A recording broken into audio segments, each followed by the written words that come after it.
Right, last video was on Captain Marvel, this one's on Shazam. There's like a really clever joke just like right there, but I don't know how to make it, so hey, did you know that I have dated 3 individual men who believe that they are Batman? My picker is broken. They all had different reasons, but they all came to the same conclusion. They were the big dude who responds to personal trauma by kicking a bunch of bad guy ass with his big bootstrapped muscles and his big bootstrapped gadget budget. Bootstraps, bootstraps. Bootstraps, bootstraps.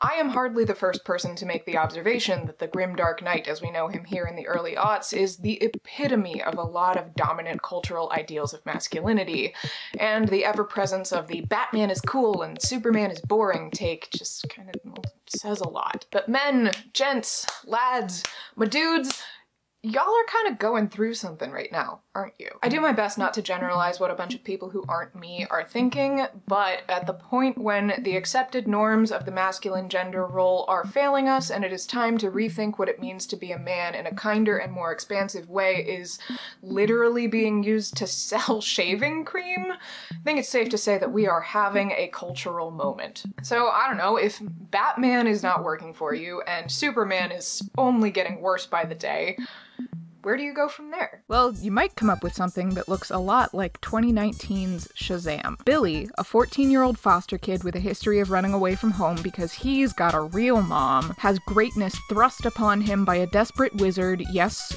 a wizard, and gains the power to turn into Chuck but in a muscle suit. Luckily, his new foster brother Freddy is an absolute font of superhero knowledge and helps Billy with his branding and such. But it's gonna take more than one hero to take down all 7 deadly sins, so Billy shares his powers with his siblings and decides that maybe this time I'd stay. So yeah, heartwarming tale about family and home and all that, but wait, there's more, because Billy also has to fight a bad guy who is toxic masculinity incarnate. You can't go crying to other people all the time. A man needs to know when to stand up for himself. Your magic isn't real, Ball. Will Thad ever be a man? Your father thinks you're weak. Show him your power. Ask the Ball if you're man enough to throw me out of this room. Oh boy, this is gonna be fun. Meet Thad. Wait, seriously, Thad?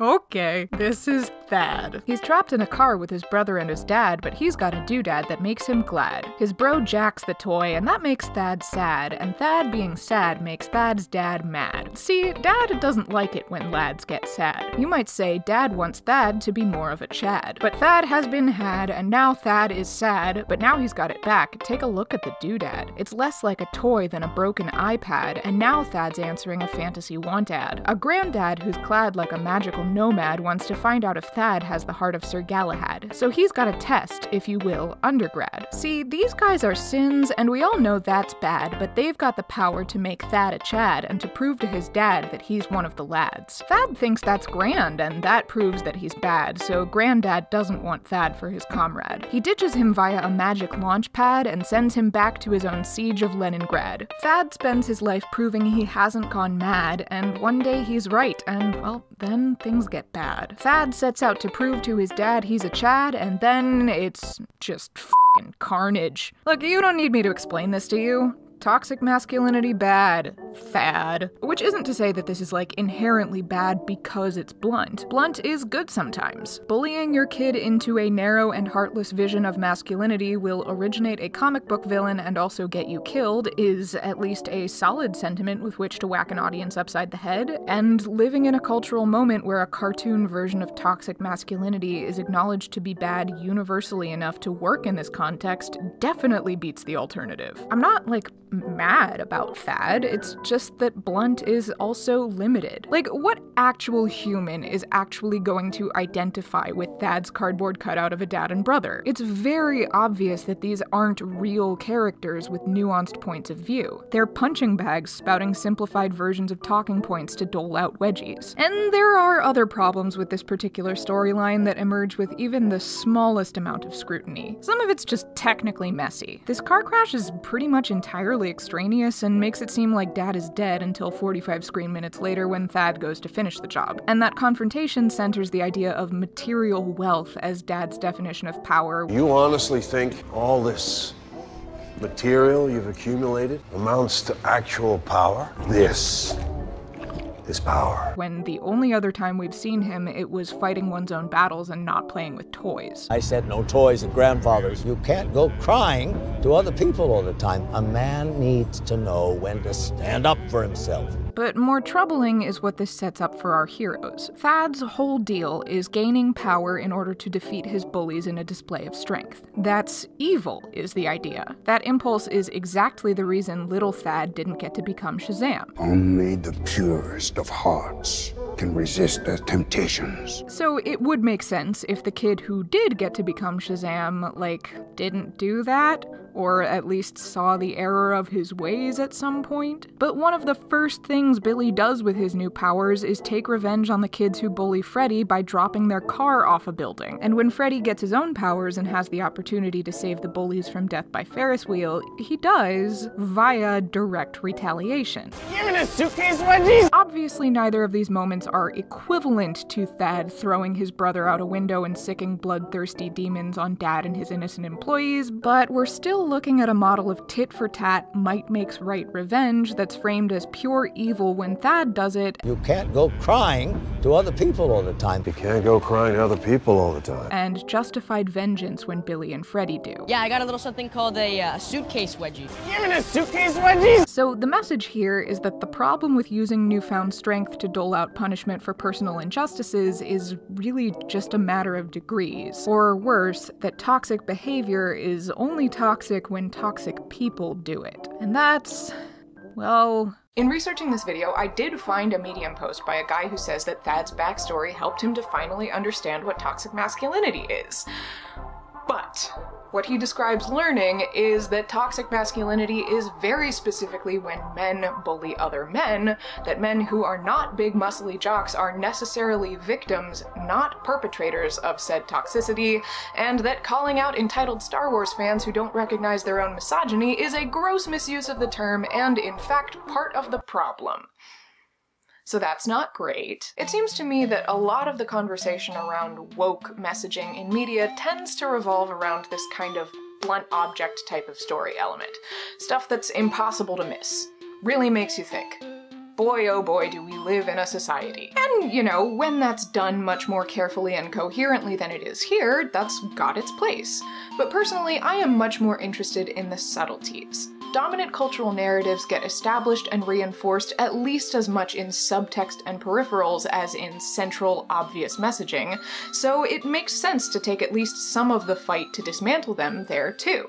And believe it or not, Shazam has got some really interesting moments that operate on this much more sneaky level. So first and foremost, allow me to point out, Billy doesn't have a love interest. Not even like a crush. I'm not gonna say that makes this movie entirely unique among superhero origin stories or high school comings of age, but it is unusual, to the point where the handful of moments that look like they might go there and don't, to me, really stand out. So let's take a look at some of those. For me, this was the clearest one. Billy, as Shazam, has skipped school to dick around looking cool and taking pictures with tourists when he sees his foster sister, Mary, about to get hit by a snowplow. So he zips in and scoops her out of the way in a very intimate baby doll dip, because that's what heroes do. Now, thinking about this logically, Mary is Billy's foster sister, and while that's not actually a blood relationship, it does skirt the taboo closely enough that it seems unlikely that a family movie would actually couple these two off without putting in a lot more legwork than it has as of this point. But in terms of film language and genre conventions, the breathless romance of the damsel in distress trope is such a well-established beat that this image of big, heroic Billy scooping this pretty young woman out of danger and cradling her lovingly in his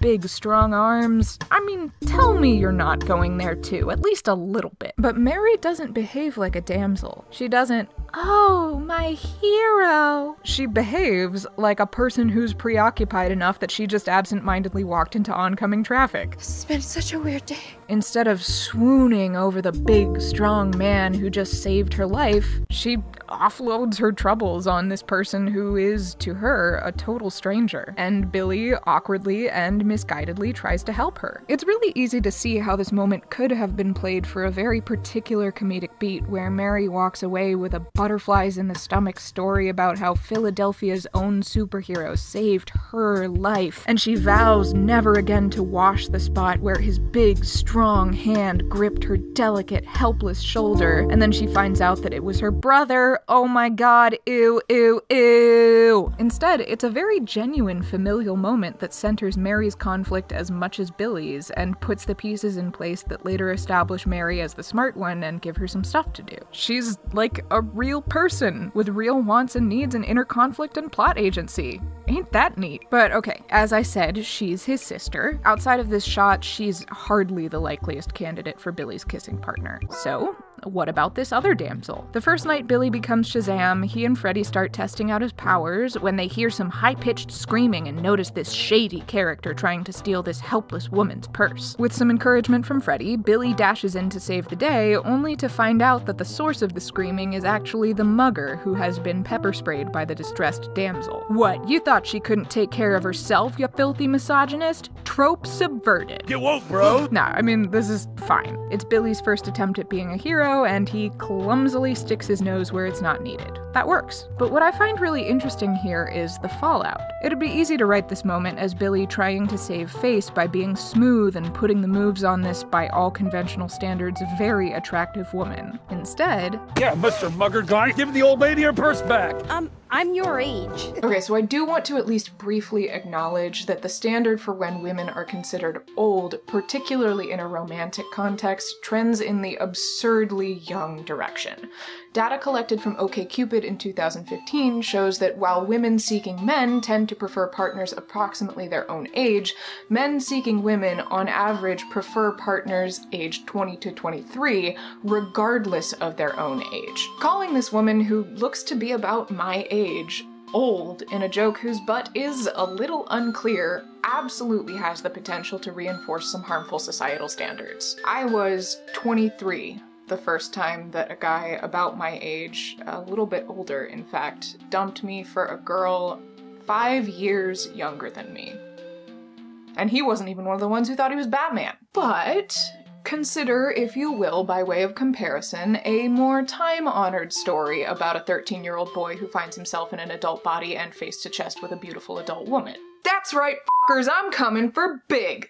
Look, okay, Big is a great movie. Super fun, made in the 90s, honestly still holds up, and Tom Hanks is whatever is a step up from a national treasure. But indulge me for a minute in taking a look at what is very clearly a romantic comedy between a 13-year-old boy and a woman in her 30s. Obviously, we can't have America's sweetheart looking like a perv, so he doesn't understand sex stuff. She'll wrap her legs around you so tight you'll be begging for mercy. Well, I'll stay away from her then. He's totally fine openly ogling a coworker's bra through her shirt, though. That's just normal, wholesome teenage boy stuff. So what happens here is that Susan has to very aggressively take the lead in order to get things moving here, and that's, well... Okay, so I've heard plenty of discourse about the yikes factor of this adult woman discovering that she's a pedophile and just being, like, wistfully fine with it. 10 years? Who knows? Maybe you should hold on to my number. I don't want to downplay that, it is creepy, period. But there is another factor that I think is at least worth mentioning, which is that the underlying message here is that the ideal man, the perfect, sweet, sensitive, caring, fun partner for a mature career woman who's got her shit together and her priorities in order, has the brain of a literal 13-year-old boy, and with all the finesse of a 13-year-old boy. I can't think of a single reason why that would be a troubling message to send to cishet America. So, maybe the fact that SHAZAM has a very clear opportunity to go at least a superficial version of this route, and not only doesn't, but in fact lets Billie respond like, you know, A normal human child who sees a woman probably at least twice his age as, like, a lot older than him no matter what body he's in, until he gets a little more adjusted to it anyway. Hey, we should hang out. We're like the same age. And that lets that woman be put off and then genuinely scared by Billy's weird behavior instead of swoony over his boyish charm in conjunction with Doe's biceps dough is not the worst thing, actually. But like Josh, Billy is a red-blooded pubescent boy with curiosities about female bodies, and where this gets really interesting is when Billy has the brilliant idea to go and learn some stuff at a strip club. Remember how this went for Josh. We, the audience, spend a not insignificant amount of time staring at Susan's chest through the eyes of America's sweetheart Tom Hanks. But when Billy goes to the strip club, well, did you catch it? Hold on, it happens twice. Billy had such a good time that when he needs to help the family escape imminent peril, it's still where his mind goes, and they all end up back at the club. Ha ha ha ha ha, 14-year-old boys are thinking about sex literally all of the time, isn't puberty funny? Very good joke. But again, did you catch it? The characters go in, but the camera doesn't go with them. That is a tiny thing, but y'all, I need you to understand how important it is. Because what this means is we don't have to castrate our tweenage boys' burgeoning sexual curiosity. It's a natural and all-consuming part of this stage of life for a lot of humans, and it makes sense to include it, and it's fun to laugh about it. But since we don't follow them into that space, this movie manages to address pubescent straight male sexuality and use it as a punchline without ever using women's bodies as objects.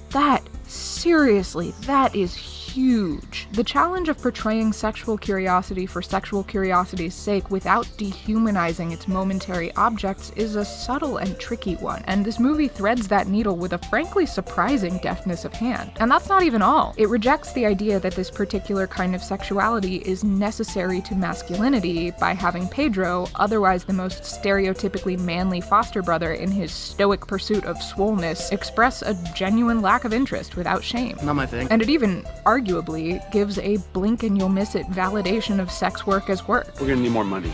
Wow, you're in there for like 5 minutes. Dude, we're very convincing. We could maybe do without Mary's overprotective disgust. Really, this is the first place you think of. But for the most part, these sequences are quietly brilliant. One more really quick moment I love is that when the whole fam bam gets super, the one who gets an intimate damsel-saving baby doll catch isn't one of the dudes, it's baby sister Darla. Hi! I caught you. Again, this undercuts the romantic potential, instead going for one more in a string of really sweet moments where the newly powered kids surprise themselves with what they're capable of. I got it!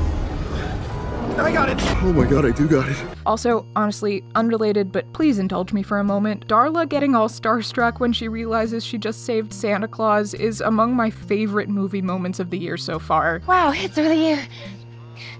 My name is Darla, and I've been really good. It makes me cry every time, and I'm not even mad. Darla 2044, thank you and good night. Alright, so far I've mainly been talking about things that aren't in this movie, and that's not a great place to leave any discussion, but especially this one, because it'd be remiss of me not to mention what Billy has instead of a love interest. He has Freddy. And the arc of these boys' relationship, well, it is in fact not unlike to a romance. Chance brings them together in a little meet-cute, the emotionally available one sees through the standoffish one's act, a fun shenanigan forces the standoffish one to let his guard down and ask the emotionally available one for help. They have a bit of a honeymoon period until the standoffish one breaks an important commitment to the emotionally available one. The standoffish one realizes he done goofed, apologizes to the emotionally available one, and seals the deal with a grand gesture. No, this isn't to say that there's actually, like, homoerotic subtext or romantic coding here. These characters don't really read as falling in love, per se, not to me at least. But there's an intimacy to their relationship that's relatively uncommon among stories about male friendships. Billy's arc is, by and large, about learning to accept the love and support of his found family, and while every character is involved in this journey in some way, it's Freddy at the center. Freddy's the one who calls Billy on his unhealthy coping mechanisms and actively encourages him to open up. Dude, I get it. You've been screwed over way too many times. You don't trust anyone. That's the thing about invisibility.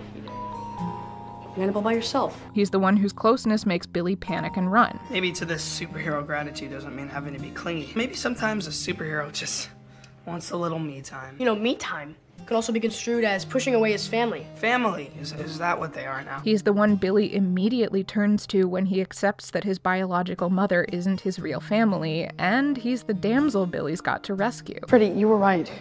I'm sorry I yelled at you. Come home, Billy. Billy! Supervillain!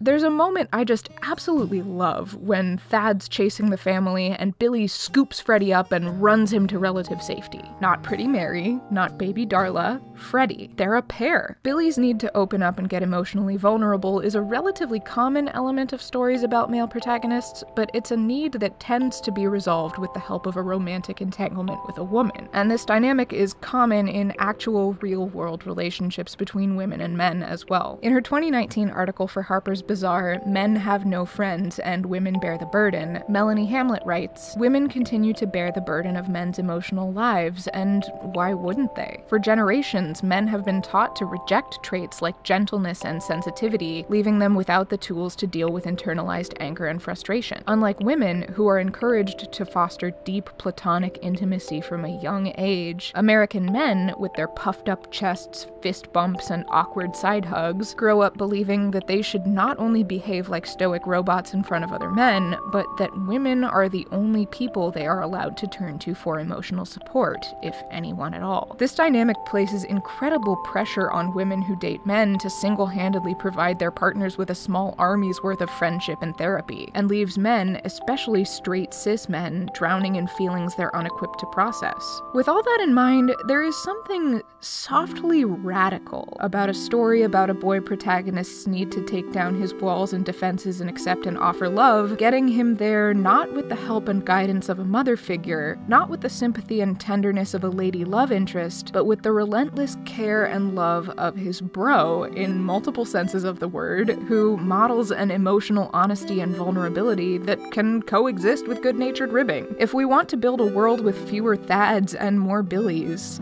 we need to build a world with more Freddys. You ever soups guy? Yeah, me too.